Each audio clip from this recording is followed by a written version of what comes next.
Well, good morning, everybody. I don't understand. I get up at 4:30. I'm wide awake, raring to go. I look at the clock, and it's like, it's way too early to be getting out of bed. So I go back, finally fall back asleep, and I get up when I have to get up to get ready to go to work. And it's like, I can't move. Oh, don't make me get out of bed. 4:30? I'm like jumping out of bed. I don't get that. I mean, it's got to be, again, for my hiking all the time on trail. So you get up basically before the sun gets up, and, you're ready to go by the sun up. I don't know about this going back to bed, not being able to get up stuff, though. Oh, man. Well, this might be the last night out here for a while. I don't know. It's supposed to rain today. And if it's going to be rainy, I'm not coming back out here, I don't think.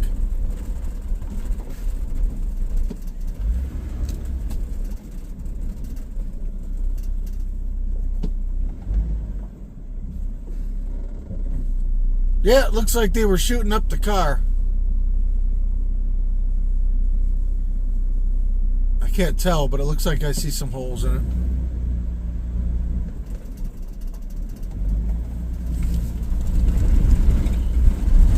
But tomorrow I don't have to be to work till like noon. I know I say it every week. But if it's going to be cruddy, I'll probably just deal with the city instead of the drive. I don't know. You know how I go. It always changes. But sun's over there. Clouds are coming in. We'll see. Tomorrow night is definitely a city night. So I get off extremely late. But hey.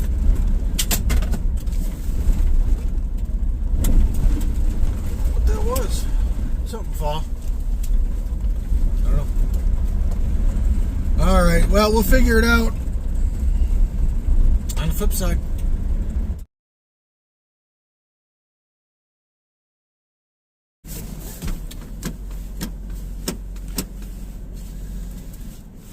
All right, we're out of work. It's been raining all day, but it looks like, geez, this guy's gonna hit me. Man.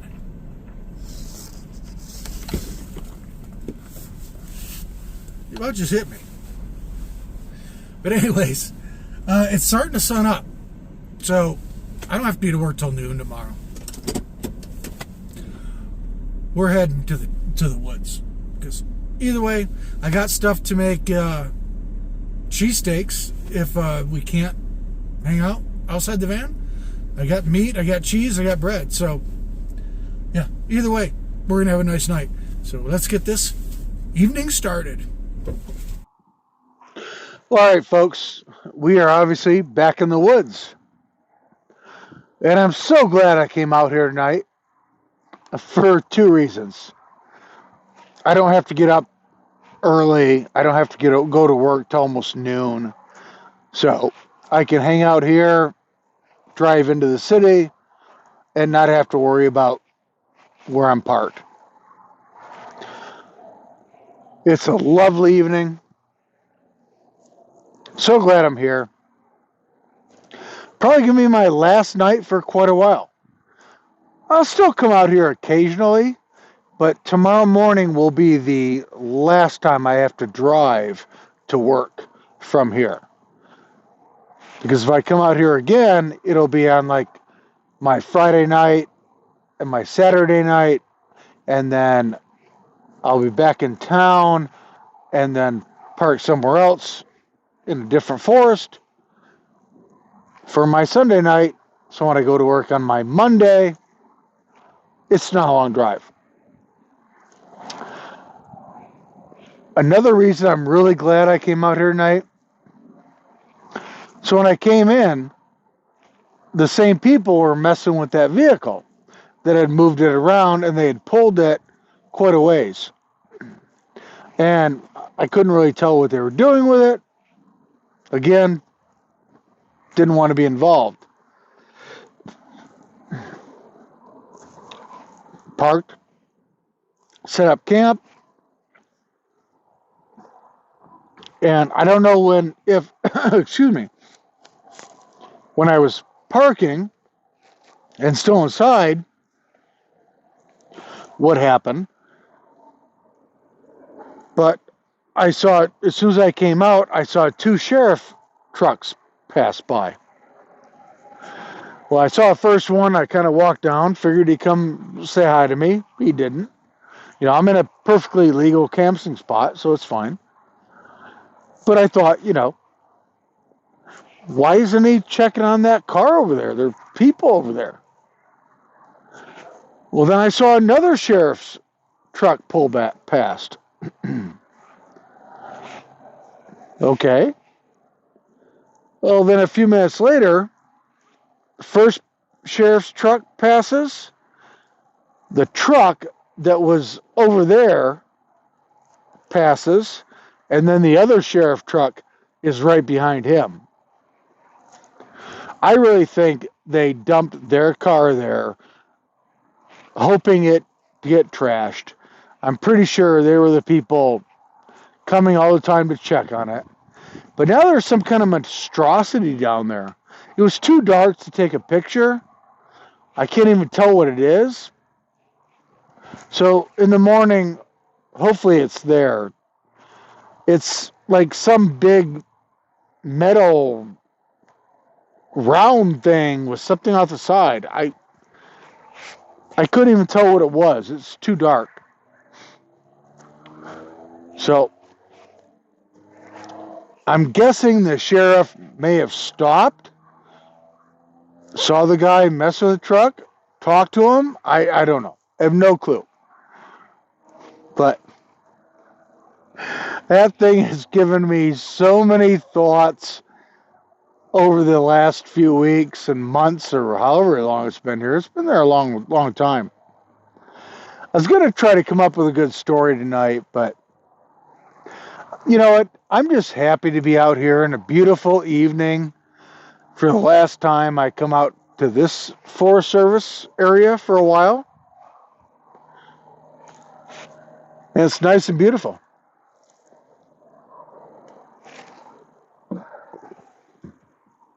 A lot of people said today on my video from a week ago for you guys, they really enjoyed my commercial fishing stories.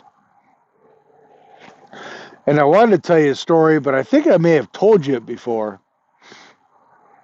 So I'm hesitant to tell you again, but maybe I will, just because I'm in such a great mood being out here and still not knowing what's going on with that car. I don't know. But I was commercial fishing in New England,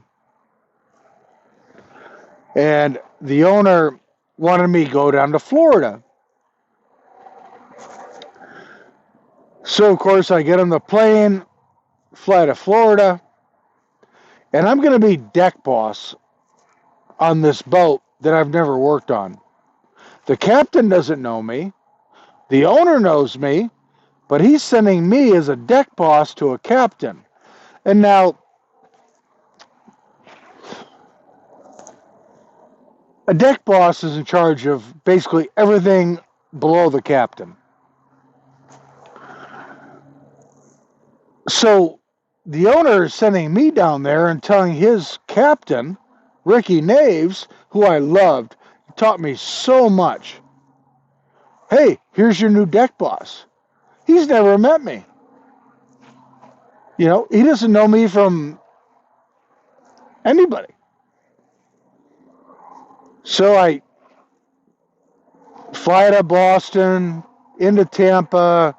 Takes me a while to find the boat because the driver couldn't find the address, but we finally find it, get there, and of course, you know, gotta go have drinks with the crew. Had a few many drinks.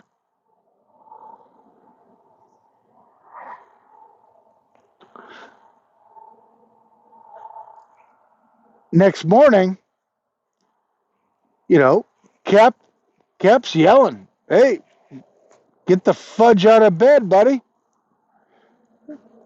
So I get out of bed. I'm like, "Yeah, I'll be right up there in a minute." I open up the oven, place my hand against the wall, and proceed to relieve myself into the oven. Not the best first impression for a new job.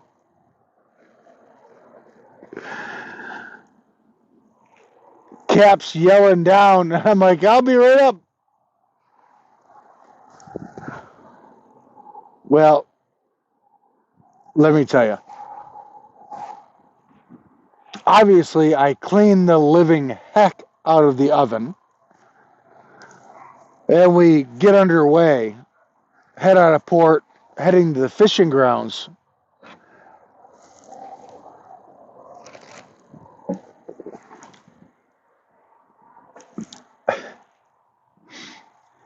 And obviously, Cap calls me out on deck. And he reams me a new one. Rightfully so. I had it coming 100%. That trip was probably the roughest trip I ever had. Because he, not physically, but beat me like no tomorrow. Hey, just, and I deserved it. And when he called me out on deck to give me a tirade, which I did deserve,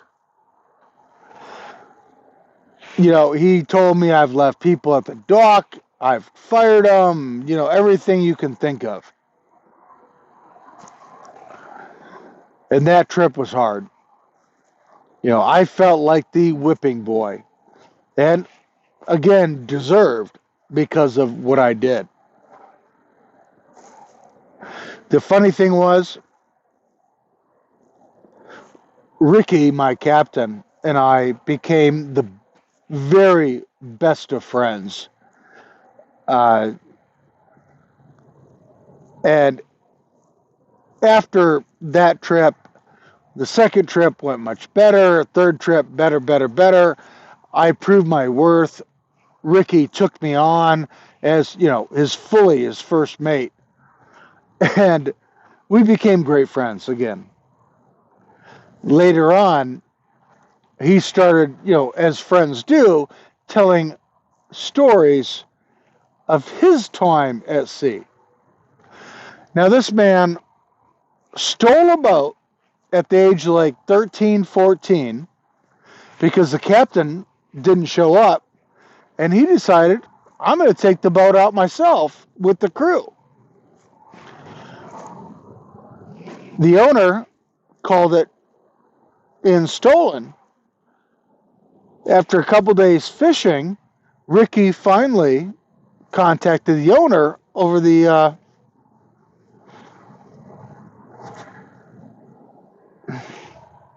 sideband. The owner said, "Ricky, get my boat back here right now." So, "What are you doing?" He said, "I'm fishing." So, "What are you doing fishing?" So, "Well, I've caught X amount of pounds." Captain said, "Keep fishing. You're the new captain on the boat." This guy's like 13, 14 years old from New England fishing in the Gulf of Mexico. Took the boat. Great story. But when Ricky and I really became really good, true friends, he started telling me all kinds of stories. And this guy had fished when I had been fishing with him for, God, like 35 years. He married his high school sweetheart, took her to the Grand Banks. Excuse me. If you don't know about Grand Banks, It's in between America and Great Britain.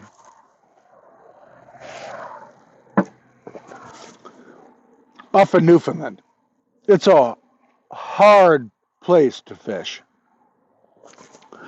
Well, he didn't want to leave his new wife at home, so he brought her along on the trip. So, as Italian folks do, Sunday dinner is very important.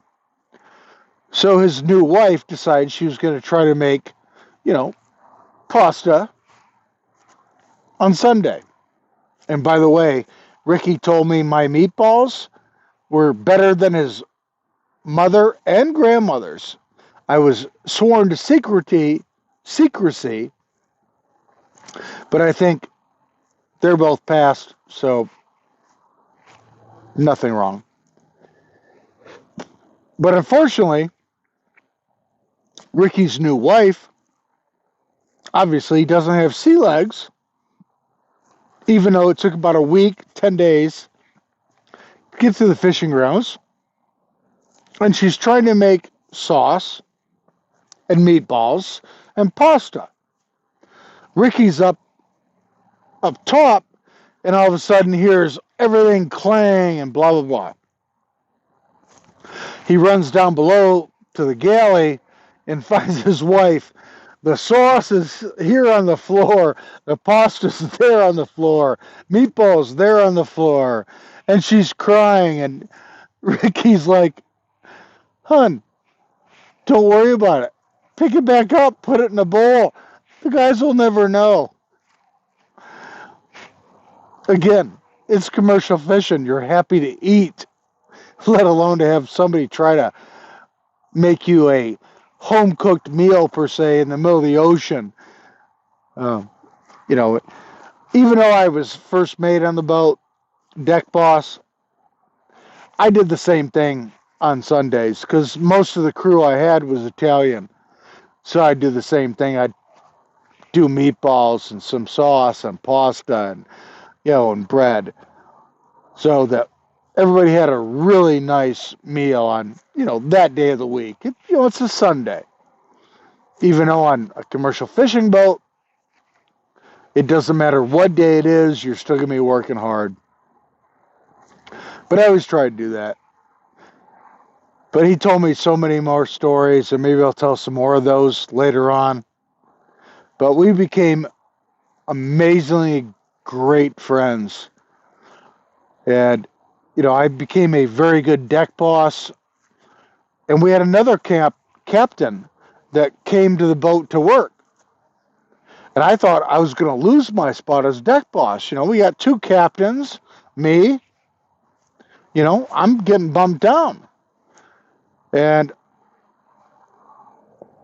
my friend Kevin, who became a great friend of mine, unfortunately, they murdered him in Florida. He came on the boat. He's like, "Nope, you're the deck boss." I'm like, "Kevin, you're a captain. You take my spot." He's like, "Nope, that's yours, bro." And on top of that, he taught me so many more ways to improve myself in my position, which made me, the better fisherman, the better crewmate, the better deck boss. But it was so cool that here another very seasoned captain said, "Hey, you're in charge of the deck, brother. Tell me what to do." But great times. Again, it was hard as heck, but I enjoyed the heck out of it. Well, folks, tonight's going to be the last time I have to drive here from work, because when I come back out here, because I do like to mix it up.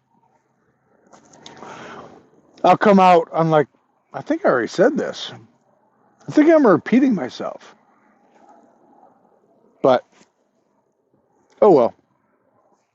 But it's a beautiful, starry, clear sky night. I'm happy I'm here. There's almost no moon. Try to take a picture of it and show you to you guys somewhere in here. But I'm going to relax, finish my adult beverage with my little fire, and go to sleep. Tomorrow we will be staying in town because I get off late and then have to be to work earlier. But then the new forest opens. So happy for that. Then I can go between two different places. And hopefully not camp in the city anymore. Because, I mean, I don't mind it, but I don't like it. I like to be outside. I like being in nature, being able to talk to you guys.